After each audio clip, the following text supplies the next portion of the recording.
এই শোরের বাচ্চা, বাপের ঘরে বসে বসে কালি গিলা, এত কষ্ট করে মাথার গাম পায়ে ফেলে তোরে লেখাপড়া করাইলাম, একটা চাকরি বাকরি জোগাড় করতে পারলি না, বাপের ঘরে বসে বসে আর কত খাবি? আব্বা চাকরি বাকরি কেমনে নেমু? কোনো অফিসে তো কোনো নিয়োগ নাই। এই নিয়োগ নাই মানে? তুই তো আলালের ঘরে দুলাল, তুই তো কোনো অফিসের গেটেই যাস না। অফিসের গেটে গেলে এসন চাকরি হইব। শোন, একটা কথা কান কইলে শুনে রাখ, তুই যদি চাকরি বাকরি ম্যানেজ না করতে পারস, আমার ঘরের খানা তোর পেটে নামবো না। এই দে প্লেট দে, যা হেনতে। বেকার সন্তান রে বাপেও ভালোবাসে না। আইসে আমার অকর্মা ঢেকি, বসে বসে গেলে আমার ঘরে দানা গোলা নষ্ট করা। আল্লাহ, কেন গরিব হয়ে জন্ম নেওয়া হইলা? মানুষের জ্বালা আর ভাল লাগে না। যাই দেখি কোনো একটা চাকরি বাকরি পাই কিনা। এই তো একটা অফিস, দেখি এখানে কোনো চাকরি বাকরি আছে কিনা। ভাই, ভাই কেউ আছেন? কাকা, এনে কোনো চাকরি বাকরির সুযোগ আছে? না না, চাকরি বাকরি নাই, অন্য জায়গায় দেখো। আচ্ছা ঠিক আছে কাকা, যাই অন্য জায়গায় যাই। ভাই, ও ভাই, ভাই চাকরি বাকরির কি অবস্থা? চাকরি বাকরি কি হবে? আরে ভাই, চাকরি বাকরি হইব কেমনে? সকাল থেকে দাঁড়ায় আছি, শুধু মেয়ে মানুষ নিতেছে, ছেলে মানুষ নিব না। দাঁড়া থেকে লাভ নাই, চাকরি বাকরি হইব না, জানগা। ঠিক আছে ভাই, থাকেন। দেখ, কোনো জায়গায় তো চাকরি বাকরি পাইতেছি না। সামনে আর কয়েকটা অফিসে যাই দেখি। উফ, সারাদিন অনেক চাকরি বাকরি খুঁজলাম, চাকরিও পাইলাম না। অনেক ক্ষুধা লাগছে, যাই এখান থেকে একটা কলা খাই। জীবন, রাখো, কলা ছিল না? তোমার বাপে বাকি দিতে মানা করছে। কি কোন, বাপে মানা করে দিছে? হ্যাঁ, বাকি দিতে মানা করছে। আচ্ছা ঠিক আছে কাকা। এইসব বাদাই মাপলাকে দেখলে গাছ হলে চাকরি বাকরি করে না কিছু না। এই মামা, আমি তো তোর বলতে ভুলে গেছিলাম, গতকাল আমার মামা দুবাই থেকে আসছিল, বুঝছাস? এই চেনে নিয়ে আসছে 14 ক্যারেটসে। আরে মামা, সেই তো তোরই তো কপাল মামা। মামা ওই দেখ, ছাত্রা জীবনে আহে। আরে বেটা কইছ, ওই একটা সুকুল খোর। ফোন ওই লিখ না করবি, কথাবার্তা কবি না। আইলে আবার আমাকে ভাঙ্গা খাবে, পরে বিলাম করে দেবো, বুঝছিস নাই? কি করি, অনেক ক্ষুধাও লাগছে। ওই তো বন্ধুরা বইরিছে, যাই ও কাছে যাই। হাই বন্ধু, বন্ধু, বন্ধু মনে হয় শুনতেছে না। এই বন্ধু, বন্ধু, কিরে আমি তোরে ডাকি, শুনোস না? এই বেটা, কে তোর বন্ধু? তুই এলি বেটা আমাকে ছোট ভাই। তোর কি লজ্জা শরম বলতে কিচ্ছু নাই? মানুষ তো অন্তত 10 টাকা করলে পকেটে করে লয়, তুই তো তাও আনোস না, খালি আমগো থেকে খাস। আর কদিন আমনা করে খাবি?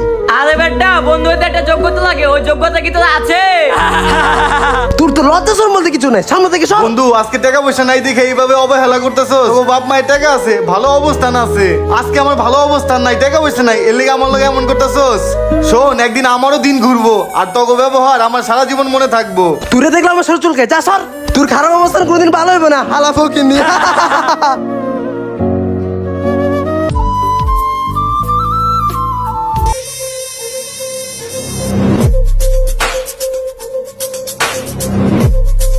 কি রে মামা, ওইটা জীবন না? হ্যাঁ, তাই তো দেখতেছি। ওই থেকে অনেক রিচ হয়ে গেছে। কেমনে কি মামা? কিছুই বুঝতেছ না, চল তো যাই। হ্যাঁ চল তো।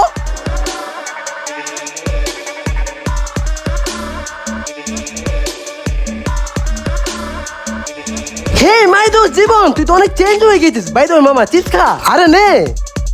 আরে কি বলছিস? সামান্য 10 টাকা দামের চিপস খাবো আমি? আমি তো বড় বড় রেস্টুরেন্টে ফ্রেঞ্চ ফ্রাই ছাড়া খাই না।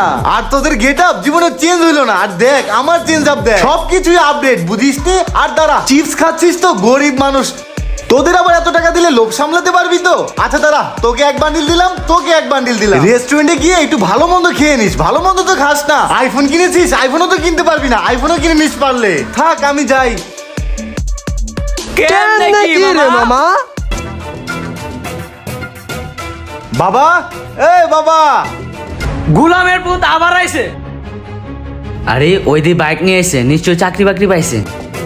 বাবা, চাকরি বাকরি পাইছিস নাকি? আরে ড্যাডি, কি বলছো? চাকরি চুকরি মানে? আমি কি অন্যের আন্ডারে চাকরি করব? আমি তো এখন বিজনেসম্যান, বিজনেস করি। আর শোনো, তোমার তো আবার অনেক সমস্যা। দাঁড়াও, তোমাকে আমি বেশি না 5 লাখ টাকা দিলাম, সব সমস্যার সমাধান করে নিও। বাবা, 6 মাস পর বাড়িতে আইলি, একটু খাওয়া দাওয়া করে যা, ভিতরে চল, হাত মুখ ধো। ইসিরে রইদে তো একবারে ঘামে গেছো। ইসিরে কি করতেছে? বাবা গায়ে হাত দিও না, আমার দামি কোটা নষ্ট হয়ে যাবে। আমি এখন খাবো না, বন্ধু বান্ধবের সাথে একটু আড্ডা দিব, ঠিক আছে? তাইলে বাবা রাত্রে আসিস, ভালো মন্দ রান্না তুমি না, রাইতে এসে খাই। Okay dad, bye bye. ওই আয় আয়, তোর আজকে থানায় না গরম ডিম দেবো। আরে ওসি সাহেব, আমার ছেলেরে ধরছেন কে? আমার ছেলে কি করছে? আপনার ছেলে একজন মাদক ব্যবসায়ী, আপনার ছেলের কাছে 1000 পিস ইয়াবা পাওয়া গেছে, এই জন্য নিয়ে যাচ্ছি থানায়। কি কোন স্যার? আমার ছেলে ইয়াবা ব্যবসা করে? আমার ছেলে এই ধরনের কাজ করতেই পারে না। আমার ছেলে গুলশানে বড় ধরনের ব্যবসা করে। স্যার, আপনার কোথাও ভুল হচ্ছে। আপনি বলতেছেন আপনার ছেলে কিছু জানে না? এই যে এই ব্যাগে মাদক সহ ধরা পড়ছে। আপনার ছেলে ব্যবসার নামে মানুষের সাথে প্রতারণা করে, অনেক টাকা হাতে নাই। এ ব্যাপারে থানায় অনেক অভিযোগ আছে। আপনার ছেলে এক নম্বরের মাদক ব্যবসায়ী, যুব সমাজকে নষ্ট করে দিচ্ছে। কি কোন স্যার? কিরে জীবন, স্যার এগুলা কি বলতাছেন? তুই কি সত্যি মাদকের সাথে জড়িত? ইয়ে মানে হ আব্বা, আমি মাদকের সাথে জড়িত, আর এগুলা আমারই মাল ছিল। কুত্তার বাচ্চা, তোরে লেখাপড়া করাইছি মাদক ব্যবসা করার জন্য। আজ থেকে আমি তোর বাপ না, তুই আমার ছেলে না। যা স্যার, ওরে ধরে নিয়ে যান। ওই চল। স্যার স্যার একটু দাঁড়ান, আমি 1 মিনিট কথা বলি। হায় রে আব্বা, আজকে তুমি আমার চিন্তাছো না। আমি যখন বেকার ছিলাম তখন আমারে কত অপমান করছো, কত কিছু কইছো, চাকরি বাকরি না হলে কইছো, অথচ বেকার অবস্থায় কোনো চাকরি বাকরি পাই নাই। একটা ব্যবসা বাণিজ্য করবো, টাকা চাইছি, সেই টাকা পর্যন্ত দেও নাই। অবশেষে আমি বাধ্য হয়ে এই মাদকের সাথে জড়িত হইছি। আর যখন 6 মাস পরে আমার টাকা পয়সা হইছে, তখন আমারে ভালোবাসতাছো, তখন আমারে কাছে টানতাছো। শুনো আব্বা, ছেলে মেয়েদের বেকার অবস্থায় কোনো চাপ দিও না, কোনো প্রেসার ক্রিয়েট করো না। এরকম অনেকে আছে শেষমেশে সুইসাইড পর্যন্ত করে। তুমি যদি আমার মেন্টালিটি সাপোর্ট দিতা, তাহলে আজকে আমার পজিশন এইখানে এসে দাঁড়াইতো না। আজকের এই অবস্থানে আসার জন্য তুমিই একমাত্র দায়ী। স্যার চলেন। বুঝছি। ওই কথা কম, গাড়ি তো ওঠ, চল। গাইজ, আমাদের দেশে বর্তমানে বেকারের অবস্থা দিন দিন বেড়েই চলেছে। এর একমাত্র কারণ হচ্ছে নিজ আত্মকর্মসংস্থান। আমরা যখন পড়াশোনা করি, পড়াশোনার পাশাপাশি আমাদের নিজ আত্মকর্মসংস্থানের ব্যবস্থা করতে হবে। শুধু চাকরির পিছনে দৌড়ালেই হবে না, নিজের একটা ব্যবসা প্রতিষ্ঠানের কথাও চিন্তা করতে হবে। আর গার্জিয়ানদের উদ্দেশ্যে একটাই কথা বলবো, ছেলে মেয়ে বেকার অবস্থায় কোনো প্রেসার ক্রিয়েট না করা, তাদের মেন্টালিটি সাপোর্ট দেওয়া এবং নতুন কাজে উৎসাহিত করা। যাই হোক, ভিডিওটা ভালো লাগলে লাইক কমেন্টের পাশাপাশি অবশ্যই একটা শেয়ার দিবেন প্লিজ। Thank you.